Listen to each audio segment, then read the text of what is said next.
So getting ready to change the oil on the 9N and put a toolbox on it and some other little things, spark plug wires, adjust the plows.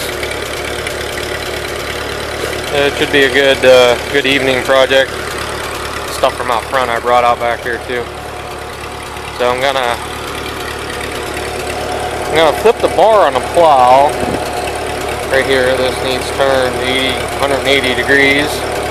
I'm gonna adjust the coulter wheels down.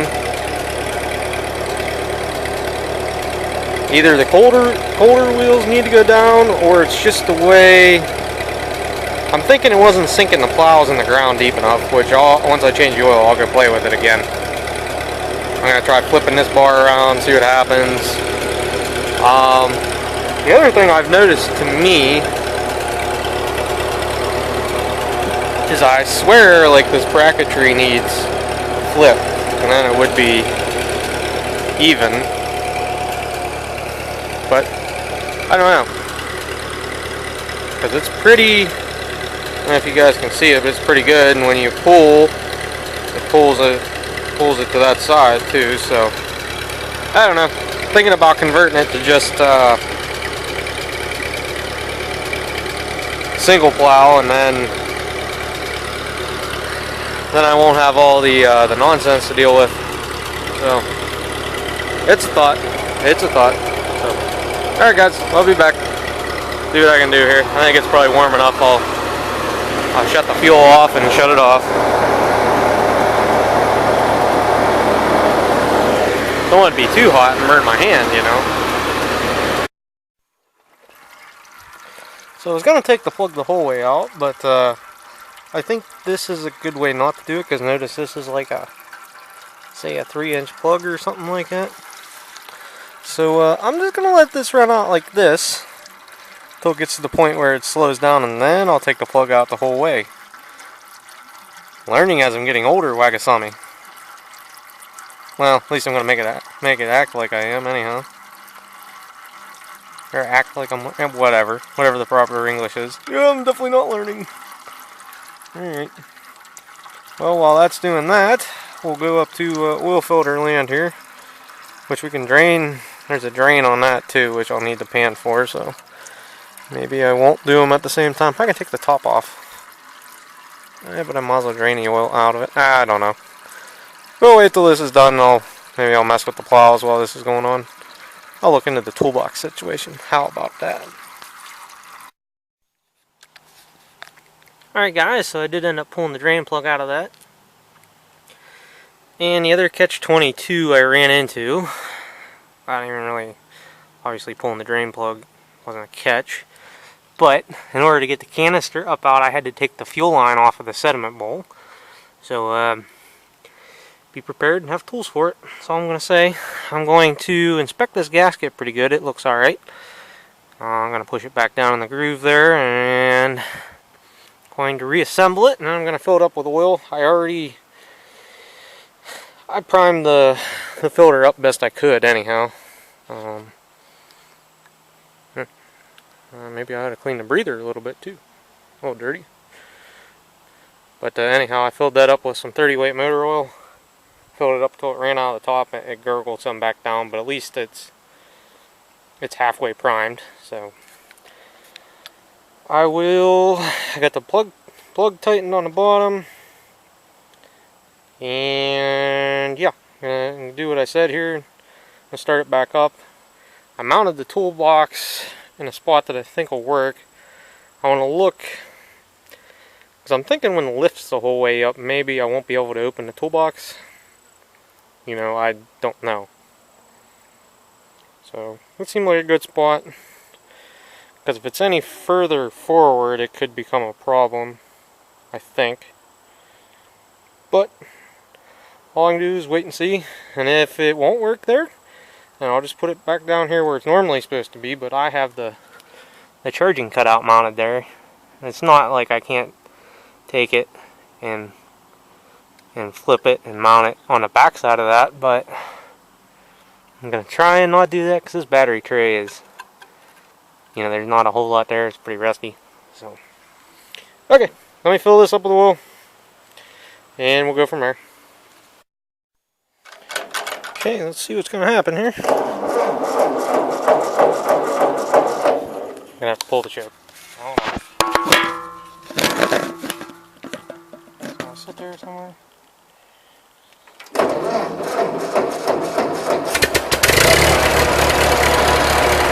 Alright, got a oil pressure, 25 pounds.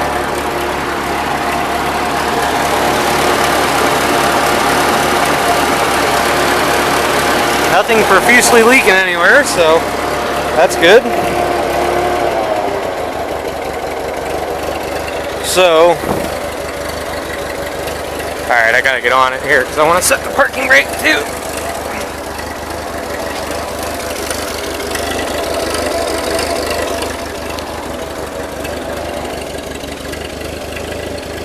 The only other thing I didn't think about is you gotta reach down here for the PTO.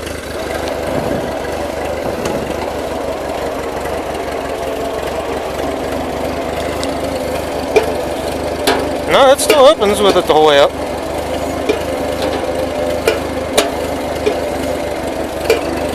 Don't have a whole lot of room, and actually it'll get a little bit closer, but the only thing that's going to be more difficult is the PTO. I debated about mounting it on this fender, which I can still do. Because this side, there's not as much going on. You can see where your legs at. I mean, you've got plenty of room, even if you're back here. There's the clutch. Normally I do it more with my heel. You can't really, I mean, I have to really, you could get into it, but I doubt it. I don't know, that's,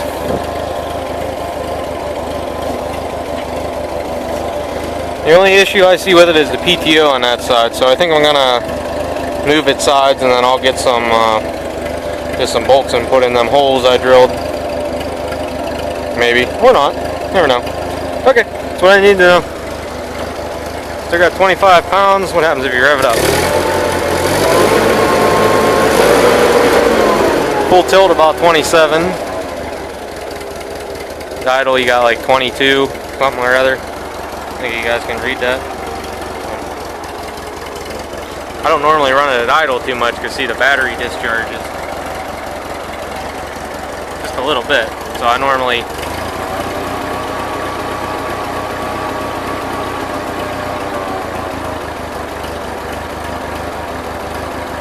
if I'm gonna leave it sit and run for a while, I leave it to just putting like an amp in the battery or something, like so. And that's normally how I'll shut it off. Okay, sorry for the shaky cam, gotta get off the tractor. So I still don't see anything profusely leaking. And the fuel line looks dry, so I think we're doing good there. So, I'm going to swap sides with the toolbox. I didn't really think about the PTO, did I? What are you going to do? You can't think of everything. So swap sides. I was going to drill it in that fender anyhow, because that fender is a little bit shittier because of the rust and everything in it. So I didn't have as bad of feelings about drilling that one, but so be it. I tried it. Wouldn't work exactly. The other thing was I was a little too far forward. I was a little too close to that bar. So let me swap sides. The other thing that'll do is I can move it back, but it's actually forward a little bit more because the way the bracket is. So I think that'll work out better. So, okay, let's check the oil level. Shouldn't be too hot. Put you guys down a second here so I can wipe it off. Hold on. Wipe it off and put it back in.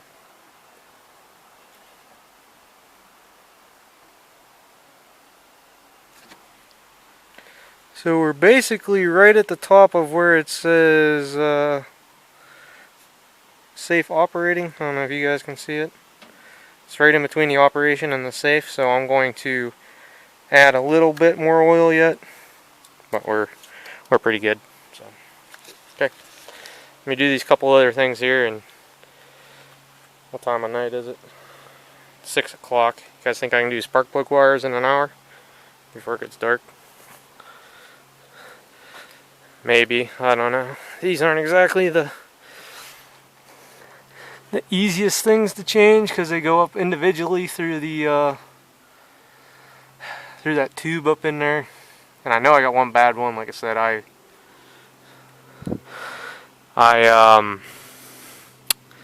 while I was cleaning it, it started missing and carrying on when I sprayed up in this direction. So I know there's a bad spark plug wire in here somewhere. I don't know which one, but there is one, and I'm sure the boots are cracked. And because I know if you try and yank them off while it's running, they arc up against the fuel tank, which I figured was interesting. So I made sure to not do that again. So okay, let's keep it moving. Well, find out if I hook the plug wires up right.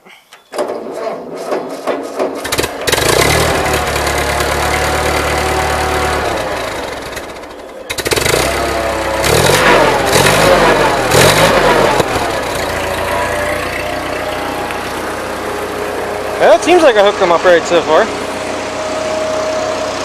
I ended up putting a new distributor cap on. I had that because the one boot end came off in there. I want to make sure the belt's not rubbing the plug wires or anything. So I think we're alright. I didn't get the flipping the plows yet, or the flipping doing any work through the plows. But everything's falling off the seat. So I think we're alright. So, alright, I might work on the plows here in the dark, or I might just call it a night and do that another night. So, later guys.